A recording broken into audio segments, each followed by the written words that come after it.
이 되는 것이 사도신경이에요. 뭘 믿느냐? 그러면 제일 먼저 나오는 것이 하나님이시죠.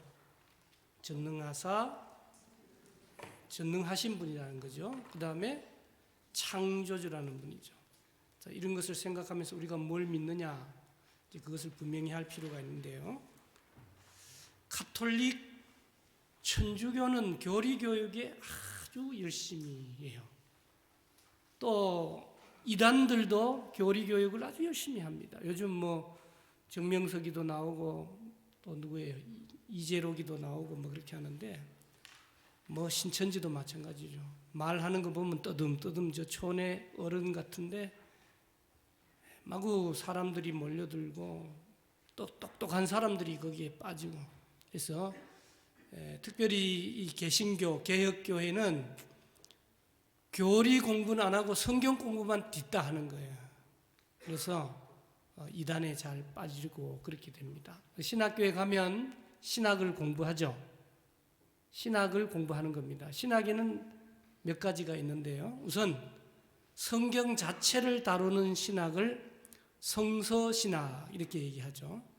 그러면 박사학위를 따려면 구약신학을 했냐 신약신학을 했냐라고 들어가고 구약 중에도 어느 성경의 어느 한 구절만 가지고도 박사학위를 따는 거죠. 그러니까 박사는 아주 좁게 들어가는 부분이 아니겠습니까? 그러니까 성서신학의 구약신학이냐 신약신학이냐 이렇게 나누기도 하죠.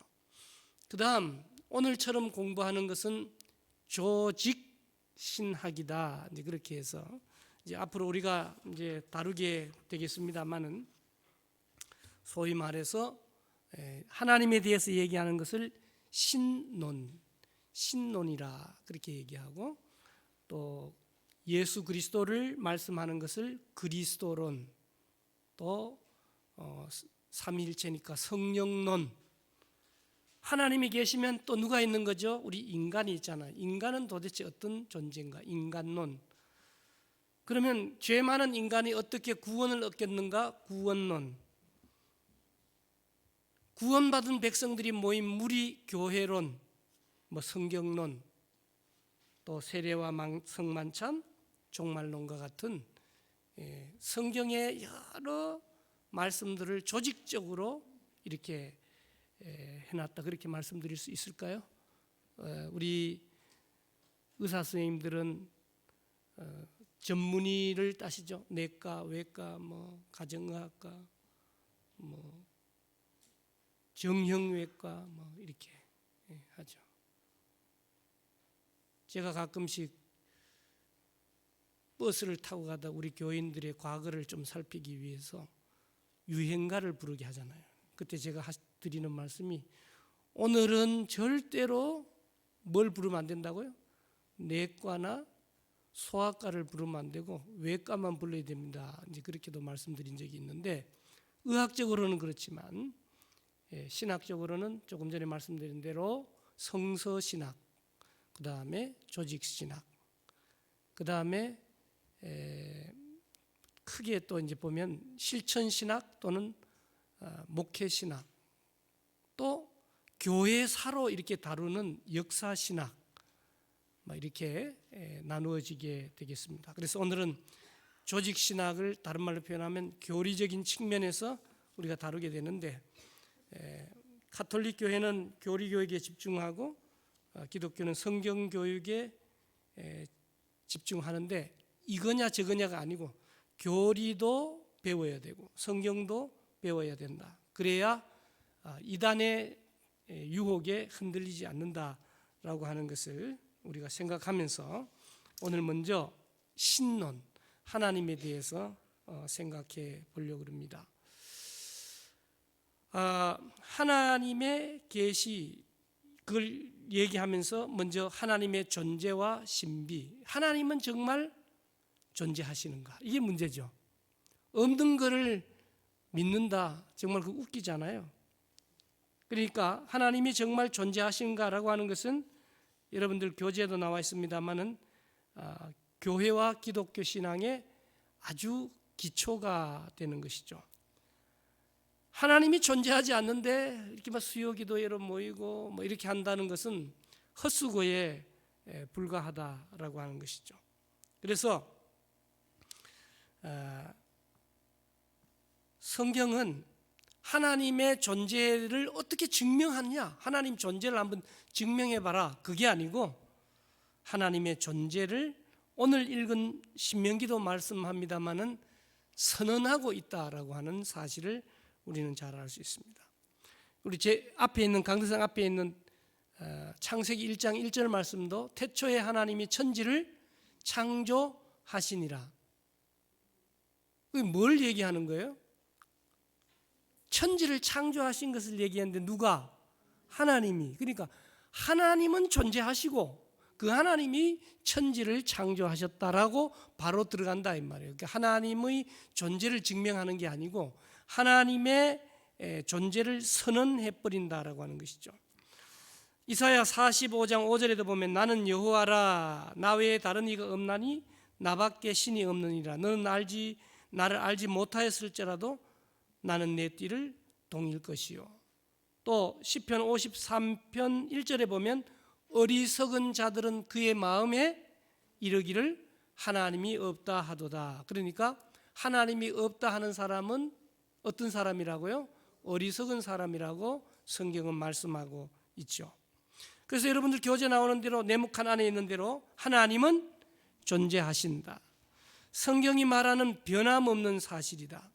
하나님의 존재는 자연 속에 분명히 각인되어 있으며 모든 인간은 비록 타락으로 그네의 눈이 어두울지라도 나는 하나님을 몰라, 나는 성경 본 적이 없어, 그렇게 부인할 수가, 핑계댈 수가 없다라고 하는 것이죠. 그러나 우리는 성경을 통해서 예수 그리스도를 통한 하나님의 구원 계획을 알 수 있으며 하나님의 존재에 대한 인식과 고백의 확장이 일어나게 된다라고 하는 겁니다. 그러면 하나님의 존재는 어떻게 알 수 있을까요? 하나님은 인간에게 불가해한 분이지만 성경은 인간에게 하나님의 존재를 알 수 있는 여러 가지 방법을 말씀해 주셨다라고 하는 겁니다. 여러분 교재에 보면 자연 속에 나타나 있다라고 하는 것이죠. 예를 들어서 시편 19편 1절에 보면 하늘이 하나님의 영광을 선포했다. 그러니까 하늘 자체가 하나님의 영광을 선포하고 있다는 것이죠. 로마서 1장 20절에 보면 영원하신 신성이 만물에 보여졌나니 핑계하지 못할지니라. 그러니까 성경을 보지 않더라도 이 하나님의 신성이 이 우주 자연 만물에 보여졌다라고 하는 것이죠. 그 다음 믿음이 없이는 하나님을 기쁘시게 못한다는 히브리서 11장 6절 말씀으로 믿음의 눈으로 알 수 있다는 것이고, 성령의 역사로 알 수 있는 것이 사도행전 7장 55절에 보니까 스데반이 성령 충만하여 하나님의 영광을 보았다, 그렇게 말씀하고 있죠. 뿐만 아니라 이렇게 자연 그리고 믿음의 눈으로 성령의 역사로 알 수 있을 뿐만 아니라 성경을 통해서 알 수 있는데, 디모데후서 3장 16절에 보면 모든 성경은 뭐로 됐다고요?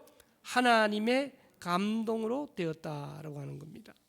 그래서 하나님은 인간이 볼 수도 들을 수도 없는 영원하시고 불가해하신 분이시지만 하나님의 얼굴을 보고 산 자가 없다고 출애굽기 33장 20절에 말씀하고 있죠. 그런 의미에서 하나님은 숨겨져 있는 분이죠.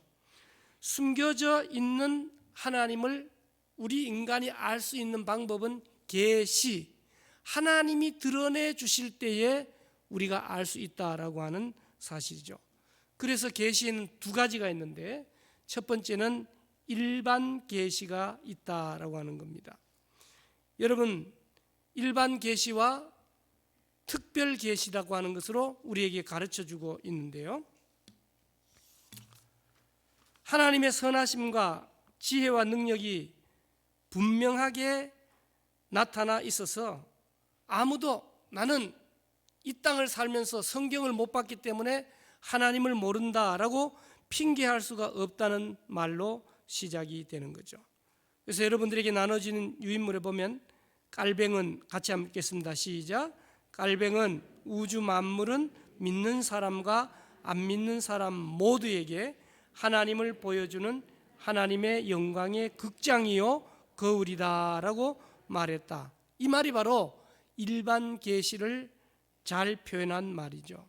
이 우주 만물이 믿는 사람이든지 믿지 않는 사람이든지 간에 창조주 하나님을 보여주는 하나님의 극장이요 거울이다 라고 하는 사실을 우리에게 가르쳐주고 있죠. 그래서 인간의 마음에 선천적으로 하나님에 관한 지각을 갖고 태어나게 되고, 또 온 세상의 폭넓은 우상의 존재는 종교의 씨앗이 있다라고 하는 사실을 가르쳐주죠. 그러니까 사람이 이 땅에 태어나면 혹시 창조주 하나님을 섬기지 않는다 할지라도 일본과 같은 나라나 그 외의 나라들에 보면 나무, 또 나무도 어떤 나무를 섬기죠? 고목나무, 오래된 나무, 또 돌, 또 무당 종교나 정령 숭배, 또 우리 인간의 마음속에 종교의 씨앗이 있다라고 하는 것을 우리에게 가르쳐주고 있는 것이죠. 두 번째는 계시가, 특별 계시가 있는데 한마디로 얘기하면 성경책이다, 그렇게 말씀드릴 수가 있겠어요. 여러분, 일반 계시는 한계가 있죠. 우리에게 십자가와 부활과 같은 구원의 지식을 주지 못하고 타락으로 눈이 어두운 인간을 오히려 우상에 더욱더 빠지게 만들어버립니다. 그러나 특별 계시는 하나님을 깨달아 알아가게 하기 위하여 성경으로 나타나고, 그 성경을 읽는다고 다 하나님을 알아가냐? 그건 또 아니에요. 유명한 대학 교수님들이 예수님을 믿지 않고 성경을 지식적으로 우리보다 더 많이 연구하고 읽는 사람이 있어요. 그러나 믿지 않아요. 그건 왜 그러냐 하면 성령의 도우심이 없기 때문에 깨달을 수가 없다라고 하는 사실이죠. 그래서 오늘 우리는 하나님이 어떤 분인가라고 하는 부분들을 생각해 보기를 원합니다. 하나님은 유일하신 영이시며 스스로 계시고 만족하시며 영원히 계시고 무한하시며 아니 계신 곳이 없으시고 영원토록 변함이 없으시며 전지하시고 전능하시다. 그러니까 이 하나님에 대해서 가장 쉽게 이해하려고 하면 저 북한의 김일성이나 김정일이나 김정은이를 생각하면 돼요. 여기에다가 하나님 대신에 김일성이, 김정일이, 김정은이를 잡아넣은 것 같아요. 제가 평양 또 개성을 이렇게 가봤잖아요. 물론 여러분들 TV를 통해서 보면 예를 들어서 김일성 수령 동지는 언제나 우리와 함께 죽은 지가 오래됐는데도 계신다, 그렇게 써놨죠. 그래서 우리는 기독교에서는 임마누엘이라 그러는데 저놈들은 김마누엘인가 보다, 그렇게 우스갯소리도 하기도 했습니다. 하나님에게는 피조물과 다른 구분되는, 피조물에서는 전혀 나타나지 않는 비공유적인 속성이 있다라고 하는 사실이죠. 그리고 완전하지만 그래도 희미하게나마 피조물과 유사점을 찾을 수 있는 공유적인 속성이 있다라고 하는 것입니다. 그런 의미에서 하나님만이 우리 피조물에게 찾아볼 수 없는 하나님만이 가지고 계신 속성이 무엇입니까? 첫 번째는 유일하시다라고 하는 사실이에요. 조금 전에 신명기 4장 35절의 말씀, 로마서 11장 36절의 말씀, 그러니까 하나님은 여러 신 중에 하나가 아니라 이 세상의 절대적인 유일하신 분이시다. 그분에서 만물이 나오고 그분에게로 만물이 돌아간다라고 하는 사실들을 말씀하죠. 두 번째는 스스로 계신다, 그 말입니다.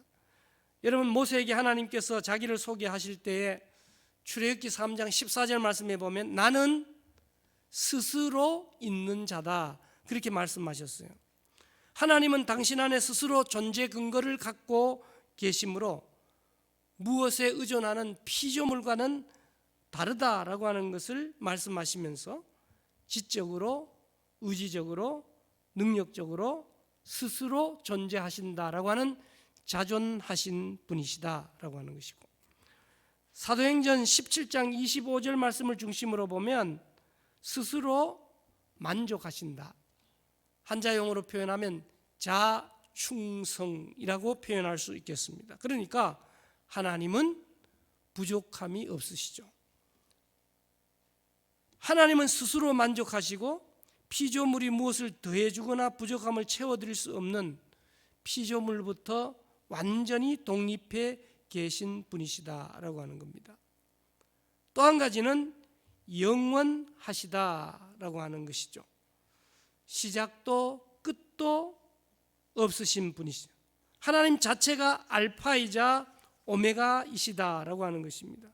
그러니까 하나님의 영원성은 우리 인간들이 생각하는 이 시간을 넘어선 무한성의 개념으로 우리에게 다가와지고 있다라고 하는 것입니다.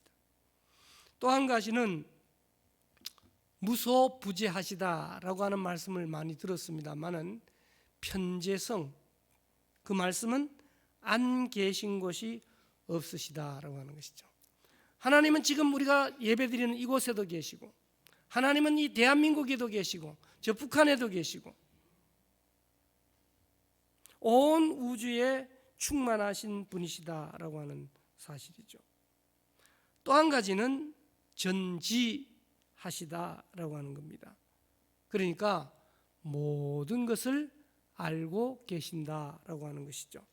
하나님께서는 감추어질 것이 없다라고 하는 것이죠. 그래서 하나님이 우리를 보실 때 우리의 뜻과 생각까지도 감찰하시는 분이시라고 우리에게 가르쳐주고 있는 것이죠. 또한 하나님은 어떤 분이에요?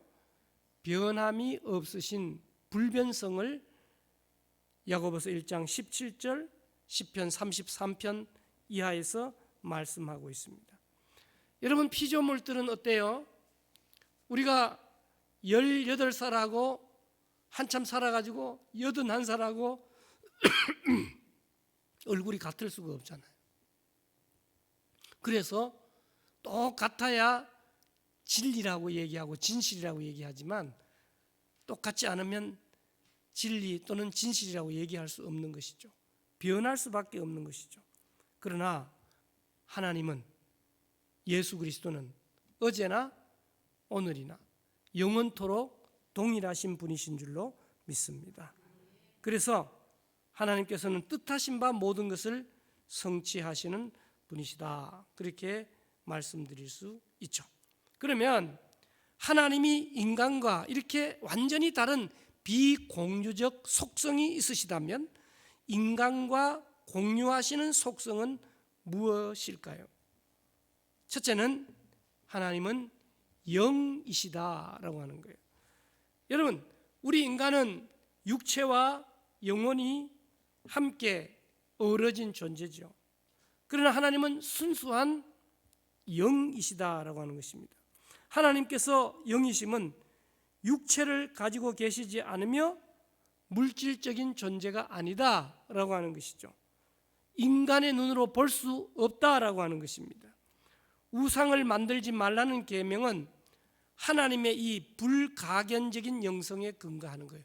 하나님은 눈에 보이지 않는데 이게 하나님이다 그러면서 송아지를 만들거나 심지어는 저 십자가를 만들어 가지고 십자가에 절하거나 그러면 안 된다.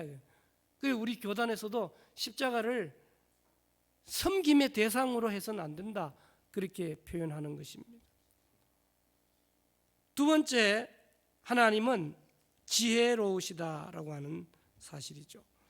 자신의 영광을 위하여 그의 지식을 효과적으로 사용하셔서 최선의 목적을 이루시는 지혜의 하나님이시다라고 하는 것이고요. 세 번째는 사랑이시다라고 하는 것입니다. 그러니까 지금 영이다, 지혜롭다, 사랑이다 이런 것은 우리 인간과 공유하는 속성이고 인간들에게도 있는 속성이다, 그렇게 말씀드릴 수가 있는 것이죠.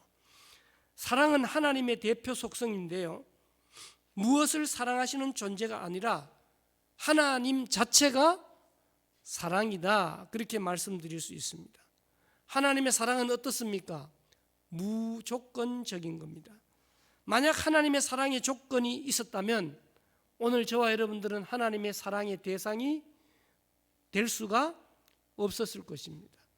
하나님의 사랑은 온 우주를 채우고도 넘치며 차별이 없다라고 하는 것이죠. 그 무엇도 사랑의 장애가 되지 못한다라고 하는 거죠. 하나님의 사랑에는 계산이 없다라고 하는 것입니다. 하나님은 값없이 거저 우리를 사랑하신다, 그 말이에요. 그러니까 오늘 우리가 예수님 믿고 이 자리에 나와 앉아 있으니까 아직까지 예수님을 믿지 않는 사람들하고 뭐 특별한 차이가 있는 것처럼 착각할 수 있는데, 그런데 믿음 자체도 마찬가지. 하나님께서 우리에게 믿어지게 하시고 영접하게 하시고 하나님께서 이 자리까지 나오게 하신 줄로 깨닫고 비교해서 우월성을 가지는 것이 아니라 더 죄인된 우리의 모습을 생각하며 회개하며 그 은혜에 감격하며 나가는 저와 여러분들이 되시기를 주님의 이름으로 축복합니다. 그 다음 하나님이 인간과 공유하신 속성은 의로 거룩하시다라고 하는 사실이죠. 이 거룩이라고 하는 말씀은 분리의 개념인데요, 하나님이 거룩하시다는 것은 모든 피조 세계와 분리되어 계시다라고 하는 사실입니다. 그러니까 하나님은 이 세계의 모든 더러움과 죄와 분리되는 순결하신 분으로 도덕적인 우월성은 인간의 도덕적 의무의 근거가 되시는 분이시죠.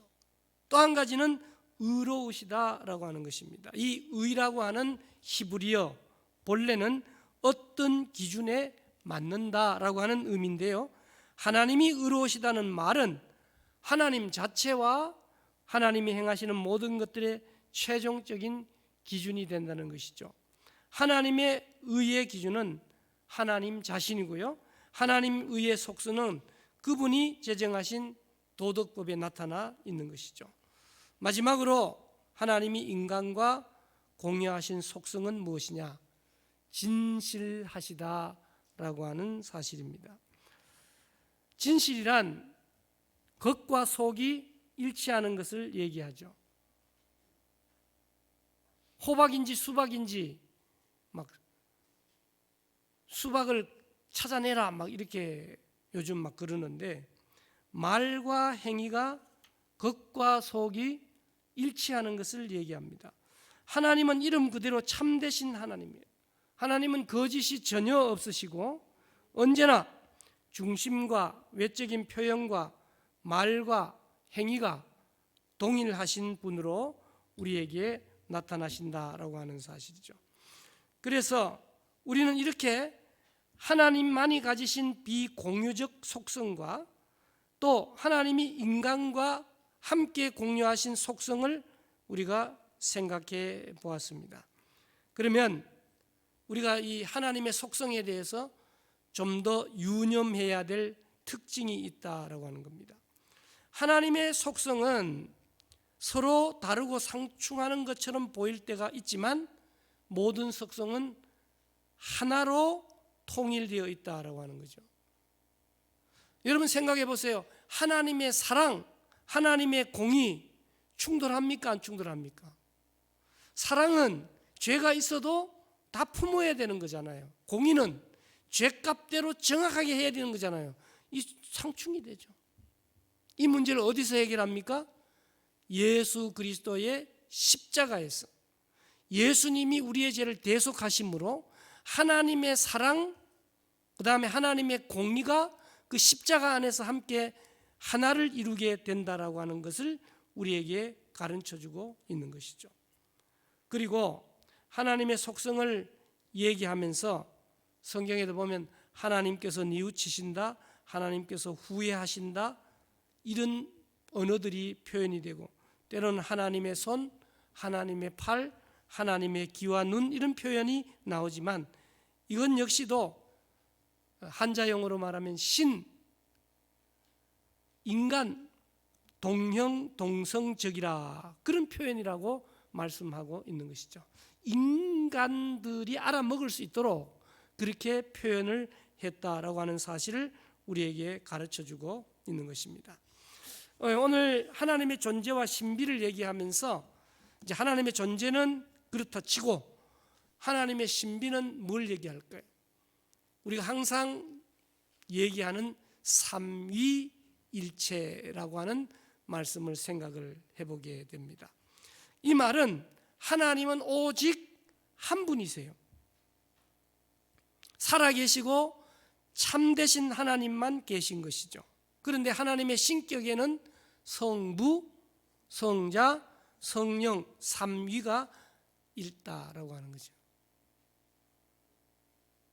그래서 이 문제를 잘 해석하지 않으면 여기에서 이단들이 생겨나게 되는 것을 우리가 보게 됩니다.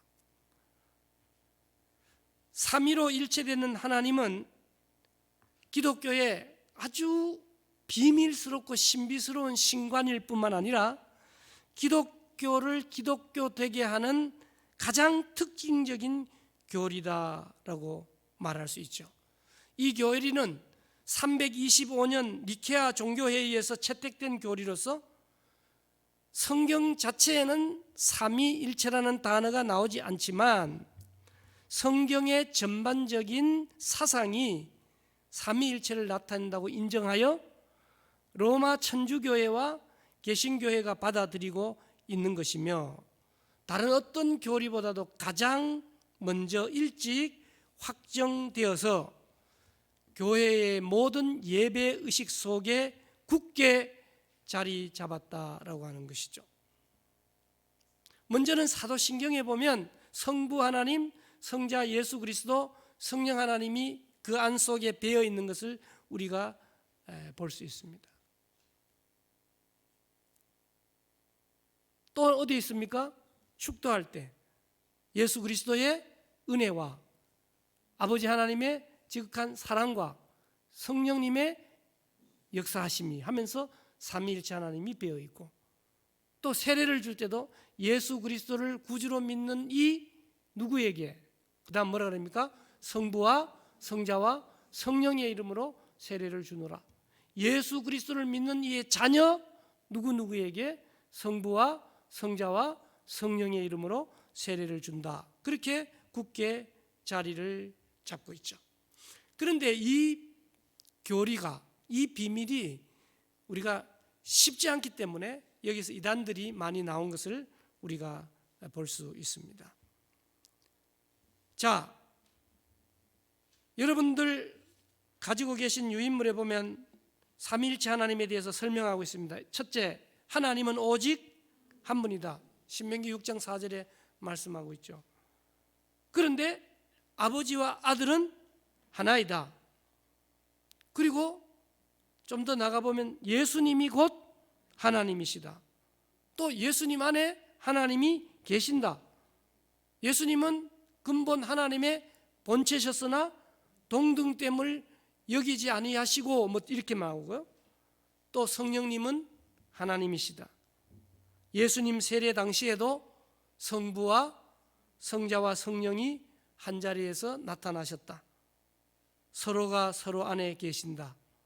축도의 주체이다 라고 하는 말씀으로 우리에게 성부, 성자, 성령 하나님이 모두 참 하나님임을 동시에 말씀하고 있다라고 하는 것이죠. 그러니까 좀 쉽게 얘기하면 세 하나님이 아니라 오직 한 하나님이시다라고 하는 겁니다. 그게 복잡한 거예요. 그러니까 하나님을 분리할 수 없는 동일 본질 안에 세 개의 구별된 위격이 함께 영원히 동들되게 본질적으로 존재하심을 의미한다라고 하는 것이죠. 그래서 성부와 성자와 성령 하나님은 영원부터 영원까지 동시에 존재하시고 상호 내주 하신다 그 말이에요. 그러니까 구약 시대에는 성부 하나님이 천지를 창조하시고 다 하시다가 성탄절이 돼서 성자 예수 그리스도가 오시고 왔다가 가시고, 그 다음 요즘은 성령 시대니까 성령 하나님이 존재하신다가 아니고 창세기의 창조의 때부터 삼위일체 하나님이 함께 하시고, 지금도 마찬가지 성령 하나님뿐만 아니라 삼위일체 하나님이 역사하신다고 우리가 고백하고 있게 되는 거죠. 그래서 이 삼위일체 신앙은 기독교 신앙의 기초이자 뼈대이지만 우리의 인식, 우리가 생각하는 인식을 초월하는 것이기 때문에 이해하기가 어렵다라고 하는 겁니다.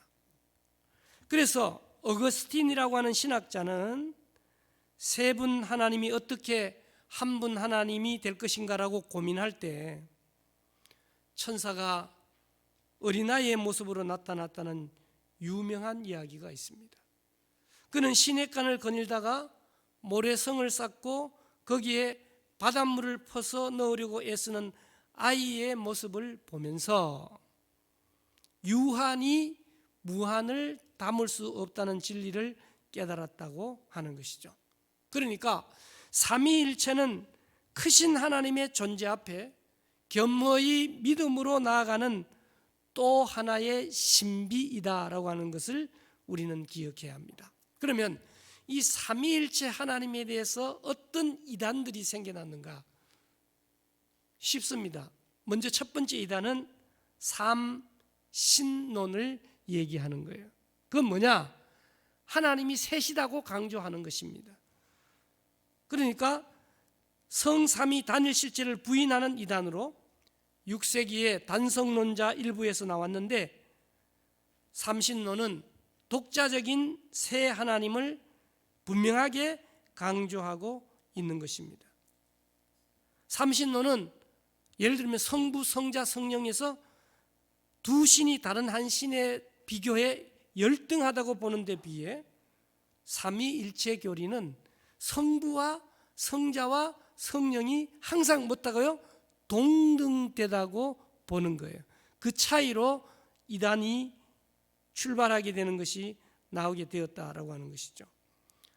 또 하나의 이단은 첫 번째가 삼신론을 얘기했다면 두 번째는 양태론이라고 말씀드릴 수 있는데 하나의 신만 강조하고 있다는 것입니다.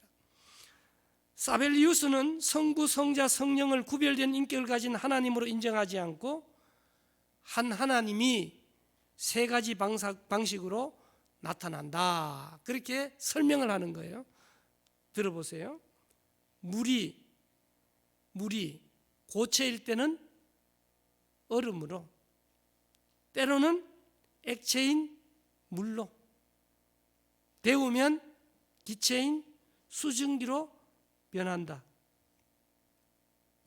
이렇게 설명을 하면 안 된다라고 하는 거예요. 태양은 하나지만 그 안에서 열과 빛을 발산하는 것처럼 성부가 태양이라면 성자는 비치는 광선이고 성령은 태양에서 나오는 열이다, 그렇게 주장을 아는 척하고 하다가 이단으로 예수님 후 261년에 정제되었죠.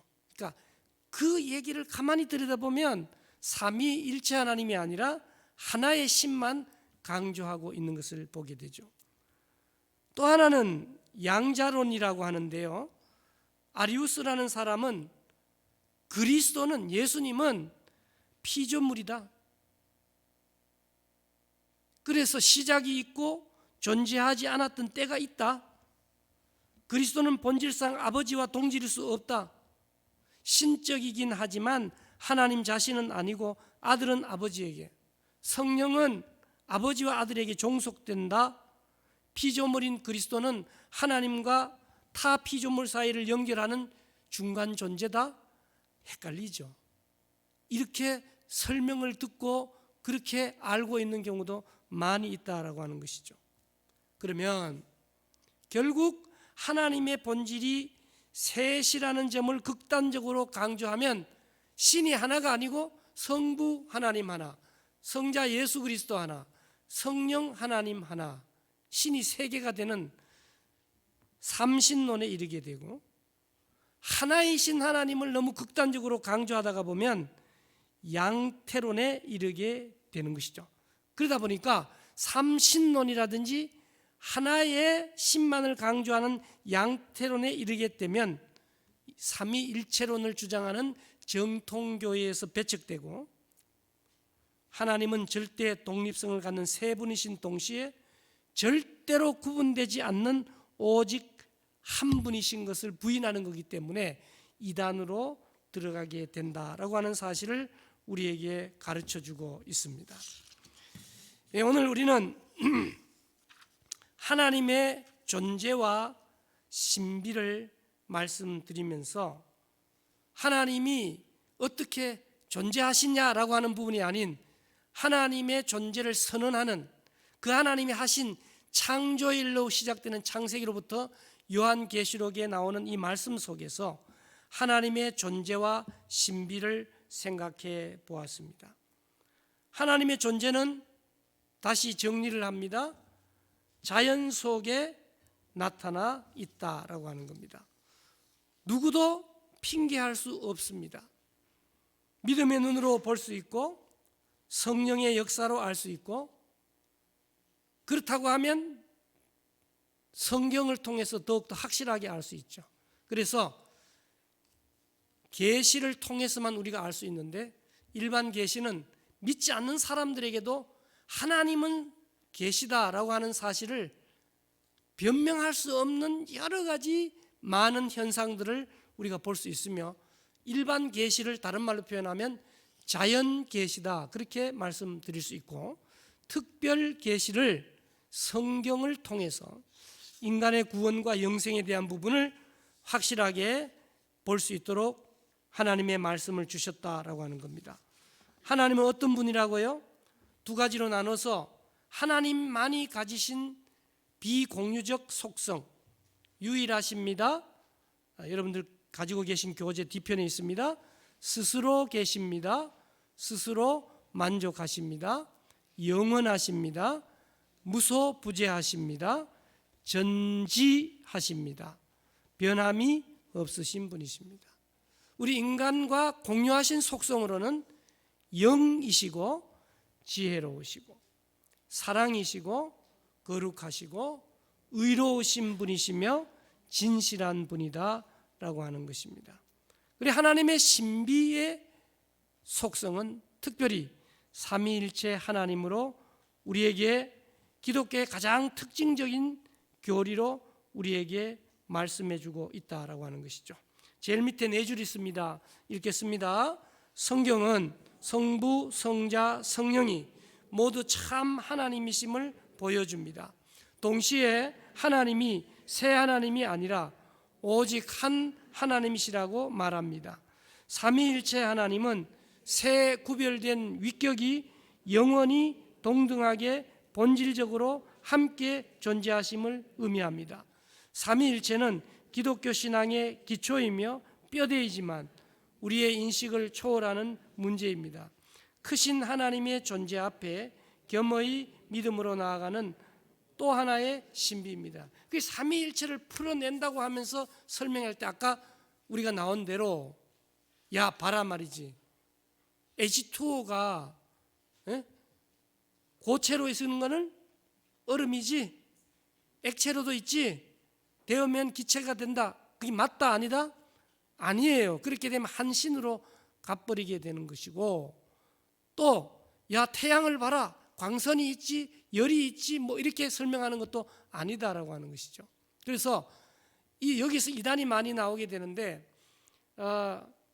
성부 하나님, 성자 예수 그리스도, 성령 하나님을 각각 세 신으로 생각하는 것도 안 되고 또 하나로만 생각하는 것도 안 된다라고 하는 것이죠. 반드시 삼위일체 하나님이다라고 하는 것이죠. 자, 이단으로 나아가는 데는 또 하나님 말고 예수 그리스도만 봐도 이단으로 출발하는 게 뭐예요? 예수님을 신으로만 보시면 신이 뭐 십자가에 달려 피를 흘려봤댔자 뭐 신인데 뭐 예수님을 신으로만 봐도 이단이고 예수님을 4대 성인으로 인간으로만 봐도 이단이고 우리는 예수님을 뭐로 믿고 있는 것입니까? 참 신이요 참 인간이기 때문에 예수님을 구주로 믿는 거죠. 그래서 성경에 보면 영접하는 자, 곧 예수님의 이름을 믿는 자들에게 하나님의 자녀가 되는 권세를 주셨다. 그러니까 참 하나님이며 참 인간이신 것도 신비스러운 거죠. 그와 아울러 삼위일체 교리도 아주 신비스러운 교리라고 한 것이죠. 그래서 이 삼위일체 교리를 설명하면서 그 설명이 그렇게 쉽게 되지 않기 때문에 우리가 잘 아는 어거스틴이 한 얘기를 다시 한번 정리합니다. 바닷가를 거닐다가 어린아이들이 바다에 뭘 만듭니까? 모래성을 만들고 또 바다의 물을 파서 구덩이를 만들고 근데 뭘 얘기한다고요? 거기 구덩이에 온 바닷물을 잡아 넣을 수 있겠느냐라고 하는 것이죠. 그런 의미에서 설명을 듣고 나니 더 헷갈리고 복잡하고 어렵다. 그것이 신비인 것입니다. 그래서 이 교리의 중요한 것은 삼위일체 하나님이 동등하시다라고 하는 사실을 우리 꼭 기억해야 됩니다. 그래서 이 삼위일체 하나님이신 그 놀라우신 신비스러운 하나님을 붙들고 다시 한번 우리에게 주신 그 놀라운 뜻을 따라 승리하는 저와 여러분들이 되시기를 주님의 이름으로 축복합니다. 살아계신 하나님, 하나님이 정말로 존재하시는가? 존재하지 않는다고 하면 오늘 우리의 헌신, 봉사가 헛것이 될 것입니다. 신앙의 첫걸음은 하나님은 살아계시다. 하나님은 위대하시다. 하나님 존재에 대한 합리적인 증명을 시도하기보다가 창세기 1장 1절 말씀이 살아계신 하나님이 태초에 천지를 창조하셨다고 우리에게 말씀해주고 있습니다. 하나님, 이 자연 속에 일반 계시로 주어지는 모든 계시와 특별히 우리 그리스도인들에게 또 예수 그리스도를 더욱 확실히 믿게 하기 위하여 66권의 특별 계시를 주심으로 성경 계시를 통하여 하나님의 놀라운 은혜를 더욱 발견해 나가는 우리 모두가 되게 주님 도와 주시옵소서. 감사드리옵고 예수님의 이름으로 기도드리옵나이다. 아멘.